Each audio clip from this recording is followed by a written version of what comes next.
Welcome to another edition of the Lebert Fitness for All podcast. It is sponsored by Lebert Fitness, and today on the show I have Janessa Laureano. Janessa, thanks very much for being on the show. No problem. Thanks for having me. And I wanted to start because I do know you a little bit through your cousin Mark, and you started at a very young age as far as being a trainer. Did you want to maybe talk about your journey in being a trainer? Yeah, I would love to. So it's pretty interesting because I've always known what I wanted to do since a young age, which I've come to learn as I've gotten older is a really rare scenario. A lot of us don't really know where we want to go until we get a lot older. Now, I had some mentors in my life, Mark being one of them, Marc Lebert. So I actually, when I want to say like 7 or 8 years old, we used to be at these family reunions, and this is when Mark was just creating the concept of the Lieber equalizer. And this was just, I believe, something that he started out of his garage. And I used to watch him go through the journey of creating the prototype and perfecting it and having this big dream and this big vision. And so he had his gym in Mississauga, and I used to actually go with him and shadow him when I was in grade school and high school. And I would follow him around to train his clients, sometimes in their homes. I remember going to this one home, I think it was a professional hockey player, and it was this beautiful mansion. It was insane. They had like a home gym, and Mark would train them, and I would just shadow him, and he would teach me why we were doing this exercise, why it was beneficial to the athlete, what muscles it worked, how to do it properly. And so he was one of my mentors that I really looked up to, and I was like, wow, he gets paid to do this for a living. And then yeah, so that was when I was pretty young. And then I was really heavy into sports competitively when I was younger, track and field, basketball, wrestling. And when I started to learn that I had these athletic abilities, my dad would ask me what I wanted to do when I was older. And I would say that I wanted to train people. And I also, at one point, said I wanted to be, at first, I thought I wanted to be a professional athlete. And then, so he was like, okay, I'm going to hire a trainer for you and we're going to get you there. So he hired me a trainer when I was, I believe, eighth grade, and I was going into ninth grade. So he hires me a Mhm. trainer to perfect my track and field skills. And this trainer ended up being like a second father figure to me. And I really looked up to him. I would go to him for everything in life, whether it was related to sports or not. And just the effect that he had on my life really had made an impact on me. And I decided that I wanted to do what he did. And I remember one day he told me that if it wasn't for having to put food on his plate and a roof over his head, this is what he would do for free for everyone. And the only reason he charges for it is because he has to feed himself. And like that stuck with me to this day. And after that, I was like, you know what, this is what I want to do for the rest of my life. And so I started in high school training people. And I had coached sports like pretty much my whole life. I think the first time I coached a team, I was in fourth grade coaching basketball. and and I have coached sports my whole life. And then when I got into high school, I started training people. And it wasn't for much. I would do it for like $20 a session. But when you're in high school, that's more than minimum wage. That's a lot of money, exactly. Yeah. So, and you don't have any bills to pay. So in high school, if you're making $20 a client, that's pretty solid. Absolutely, it is. So I would just find random spots. Sometimes I would train people at my house or their house. I would go to the track because that was a familiar place for me being a track athlete. I would bring the Lieber equalizers because Mark would always, being his family, I would always get free equipment growing up. So I would I would take it to the track and put clients through workouts there. And sometimes I would go to, we have a hockey arena with like a bunch of stairwells. I would take them there. We would run the stairs. We would do workouts there. So it started at a really young age, and I've just started perfecting my craft since then. And perfecting your craft, what have you done to perfect your craft? Um, Mentoring would be a huge thing. I mean, having mentors is a huge factor in my growth. I mean, like I said, I had Mark, I had my own trainer, I had even my chiropractor, who's a really close family friend of ours. He even used to give me like anatomy and physiology lessons. He would whip out like a full skeleton model, and he would teach me about the anatomy before I was even taking anatomy in school. So by the time I went to school and actually took anatomy and physiology, I'm like, I already know all this stuff because I learned this from someone who uses it every single day in their field. So those were things that really helped me perfect my craft. Also, just experience, like you have to just put yourself out there and be willing to learn. I did some co-ops and learned from other trainers.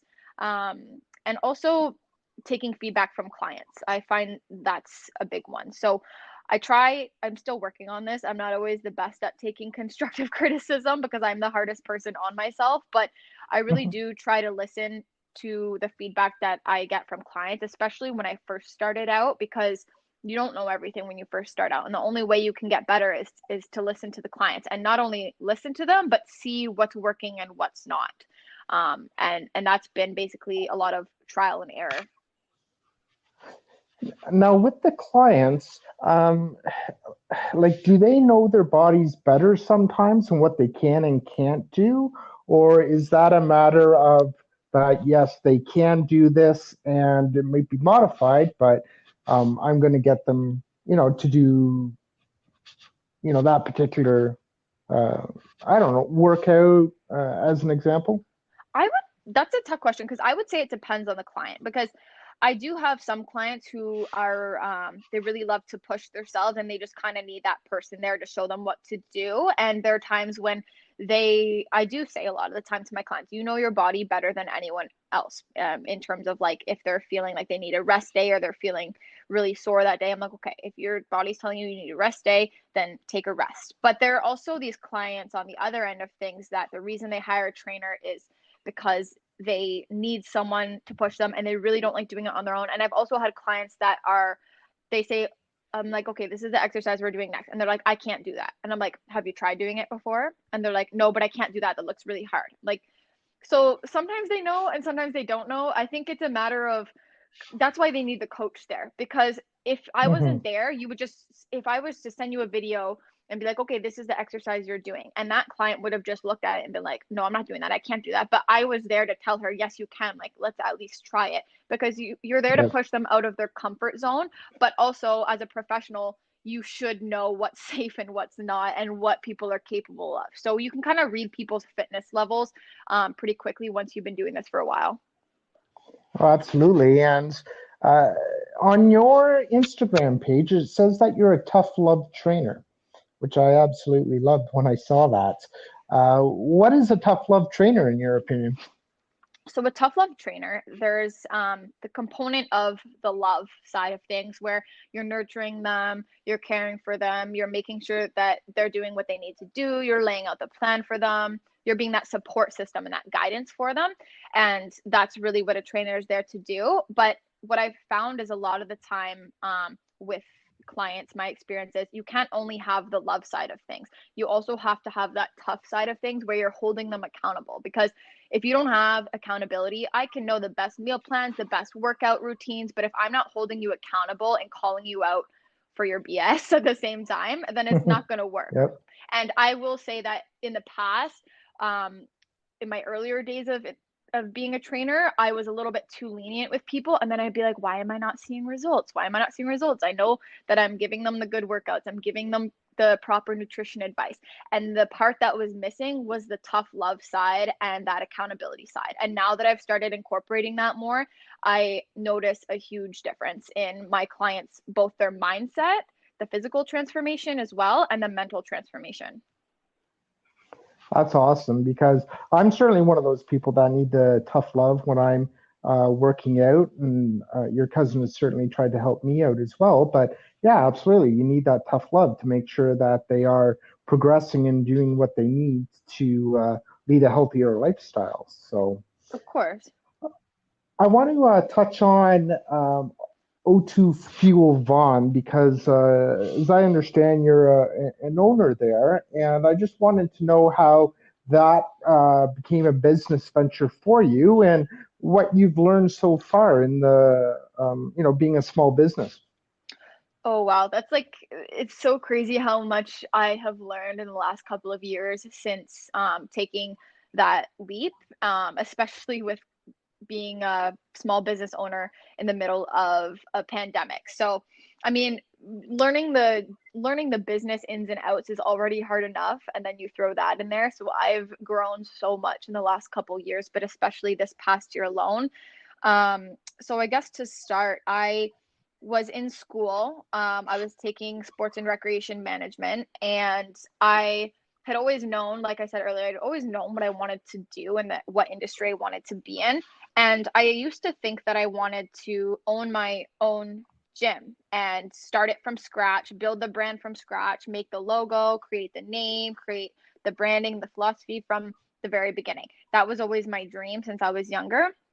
And then I finished school, and in my last semester, the two founders of O2Fuel Fitness, which are my partners, Adam Van Hoogenhuis and Krista Foley, they came to my school and they were doing this presentation because Adam had taken the same course that I was in, and then he had created this whole amazing company that was really well known in my hometown of Sarnia. Everyone knew it as being the transformation specialist. If you want to transform your body and your mind, this is where you go. So they really made a name for themselves, and he came to the school to basically show the students in my class, like, hey, this is the course I took and this is where I am now. You can do the same thing with your life.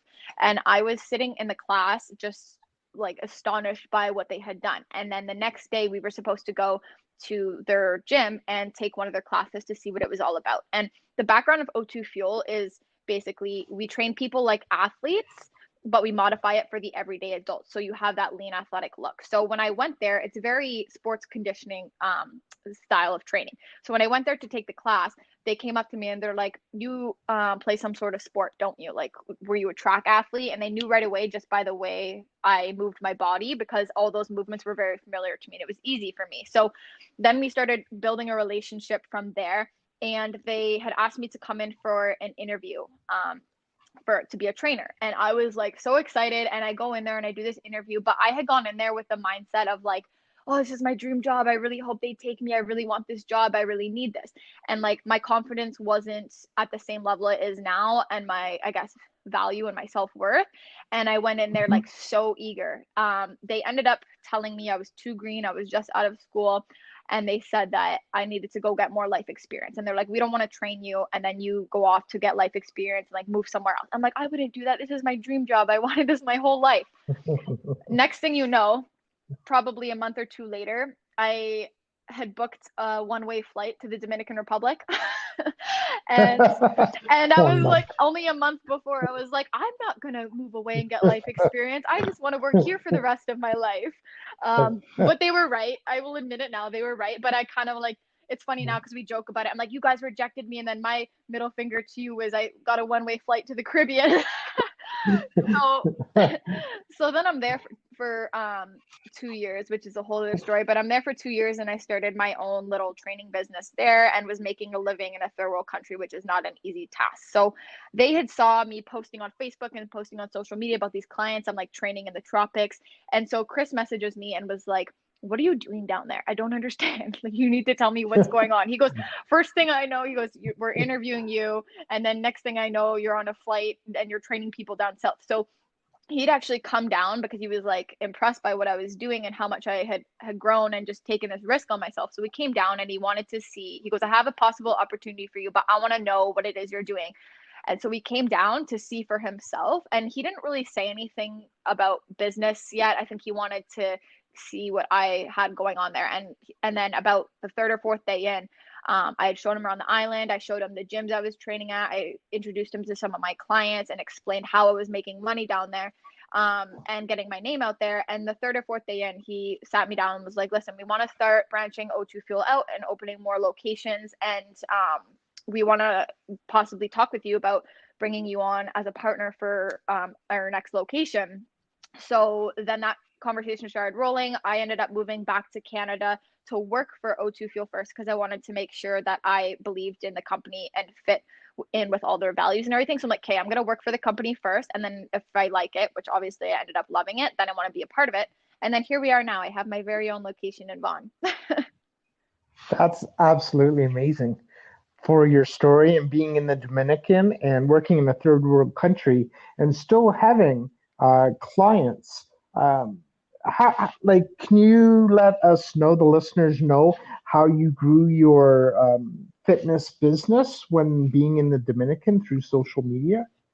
Well, okay, so I'll first say this is um it's not the same as here. So it's really important that I say this part first. So it's not the same as when you're in Canada or the US and you advertise yourself as a personal trainer and then you bring people on as clients and they sign like a 3 month, 6 month, 1 year agreement.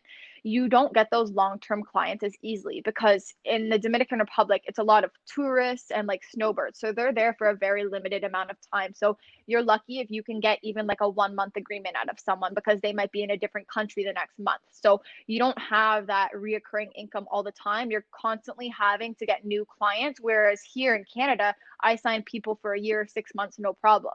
So you can make a lot of money 1 month and then none the next month. So what I did was I just really honed in on using social media to get my name out there. And I wanted to just position myself as this female trainer who was training clients on the beach. And I just made it sound like as luxurious as possible. And my Uh, sorry. I was just saying that's heaven right there, being able to train on a beach in the blue waters of the Dominican Republic. That's paradise. Exactly. And that's what I just portrayed was that they always say sell the vacation, not the trip there, meaning show them what they're going to have when they're there and how exciting it's going to be. Don't tell them about like all the other things. Because to be honest with you, you're going to sweat your butt off when you're there. Like it's not easy to work out in the Caribbean. It's very hot, but I didn't tell anybody that. I just let them figure that out when they got there. I'm just, all I'm telling them is like the beautiful like ocean you're gonna work out at and like all the yummy organic foods you're gonna eat. So the way that I kind Obvious. of yeah, so the way that I kind of sold it and intrigued people because this was something so different is I said, okay, everyone knows what it feels like to go on a all-inclusive vacation to the Caribbean or wherever else and you go there, you have all you can drink at the bar. You can have as much beer as you want, as many pina coladas as you want. You can just lay on the beach and do absolutely nothing and be lazy for a week, and eat all the food you want because all those places have the buffets and it's unlimited food. So everybody has done that. And what happens when you come home? You feel like garbage when you come home from those trips. A lot of people have come back and they've gained weight and they're also Mhm. super dehydrated and bloated because you can't drink that much alcohol in a week in somewhere that's like very, very hot. You're just going to be so dehydrated afterwards. And then they're eating like garbage the whole time. So my whole thing was now let's go on vacation and come back feeling the exact opposite. So my clients were coming on fitness vacations with me and going home already like 5 or 10 pounds down. I've taught them how to cook healthy, balanced meals. I've taught them how to work out on their own. And they were active the whole time they were here. They weren't drinking alcohol the whole time they were here. They were drinking like coconut water. We had fresh coconut water delivered to them every day at the gym when they would come in. And then I would cook breakfast with them after. And everything that we cooked was from an organic farm. So this was like my whole thing is come down with me, come train in the Caribbean, and I'm going to teach you how to live a healthy life. When you go home, you're going to feel like $1 million. So that's my problem. See, every time I go to the Dominican, I go to an all-inclusive resort, and like you said, gain 10 pounds, and then I don't feel as good as when I actually first went to the Dominican. So my Right? problem is I've been training with you all the times that I used to go down to the Dominican. Exactly. And you know what? Some people like they when they're like, well, why would I want to go on vacation and just like work out the whole time? But what I would do is kind of customize it and get a feel for them before they came down and be like, okay, what are the things that you really want to do when you're here and get a feel for the things that they like or they don't like because some people don't like to do crazy intense workouts. Maybe they want to surf, maybe they want to do yoga. So some of my clients, we would barely even work out. We'd work out like maybe twice a week. And then in the mornings, I would take them surfing and then we would do yoga right after. And then maybe go for like a run on the beach if that's what they're into. It was about like customizing it. So they actually enjoyed what they were doing there. No, and that's just it. Is I think you have to have a conversation with the person that you're training and find out what they do like, because otherwise they're not going to enjoy it, and then they're not going to be able to sustain that. Exactly. It's all about sustainability. Yeah, at the end of the day, I think it certainly is. Um, Now, as far as mental health goes, that is a huge topic these days. Um, how are you pivoting with COVID in your clients? And is there a huge mental part to how you train people? Yeah, so I truly believe that fitness starts in your mind. And I know that sounds like so cheesy and so cliche, but I've been through like many things in my life where I didn't want to continue exercising and I was just like, screw this. I'm just gonna like gain weight and be lazy for the rest of my life. And then my mindset would kick in. And it always, the only thing that gets me back up and going again is having a strong mindset and really working on that. So you can you can eat, there's like that meme that keeps floating around on Instagram. And it's like you can eat all the kale, do all the yoga, do all the working out, and drink all the water. But if you don't deal with the crap that's going on in your head, then you're still not healthy. And it all starts there. So true. It's so true. So that's what we're really trying to focus on with our clients right now, especially since like we just got closed down again. So now tomorrow officially the gym is closed again. But I'm like, you have to switch your mindset instead of being all sad and depressed about the gym closing and thinking, oh, I'm just going to give up and wait until the gym opens again. We could open and close another 10 times. What are you going to do every single time that the gym closes? Are you just going to like stop your progress? And because like everyone was um getting depressed and getting anxious every time that we close. I'm like, the only real thing that deep down is going to help you with that is continuing to stay active and continuing to take care of yourself, eating healthy, going to sleep at a proper time. Those are the things that are going to keep you mentally stable. And even for me, myself as a trainer, someone who's been in fitness and sports my whole life, there was a 2 week period during the really big closure when we were closed for almost 5 months. We were, Hmm. I had like a small injury and my body was telling me to rest. I was like, okay, I'm going to take like 2 weeks off. And one of our coaches stepped in and did the live training sessions instead. So during that 2 weeks that I was off, as much as my body really, really needed that rest, my head, like I could tell after a couple days, I was starting to feel depressed and I was starting to feel lazy and lethargic. And I started to feel the negative thoughts creeping into my head. And the only thing that got rid of that was after the 2 weeks when my body was rested up and I was able to start working out again, then all of a sudden I felt mentally stable again. And so I was thinking to myself, that was only 2 weeks and I felt that crappy. What about all the people who spent the entire 5 months doing nothing? I can't imagine where their head would be at. Yeah, no, it's very hard to stay mentally strong.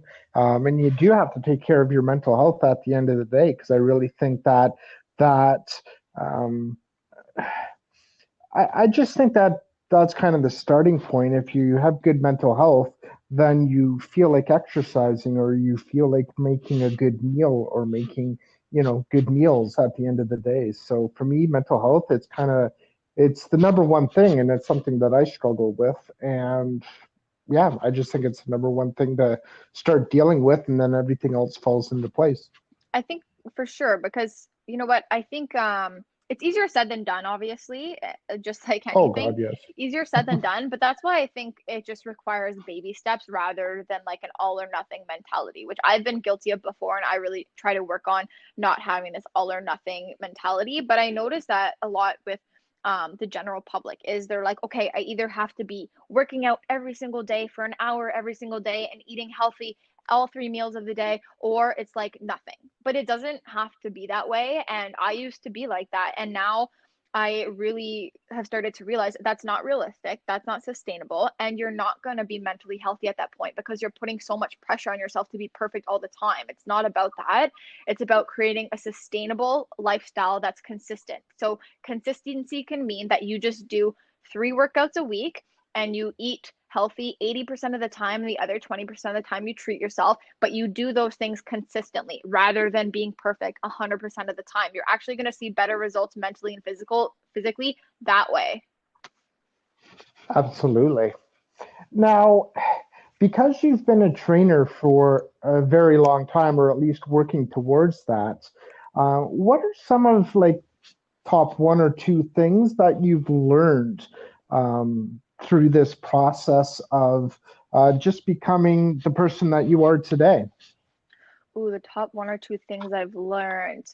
Um, I would say one that, ooh, this is a hard one.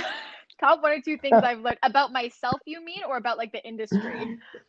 No, about yourself, because at the end of the day, I think we need to make ourselves better, and we are constantly learning to make ourselves better. So, Okay. Honestly, number one, the first thing that comes to mind right now, I don't know if this is overall or just because of the times we're in.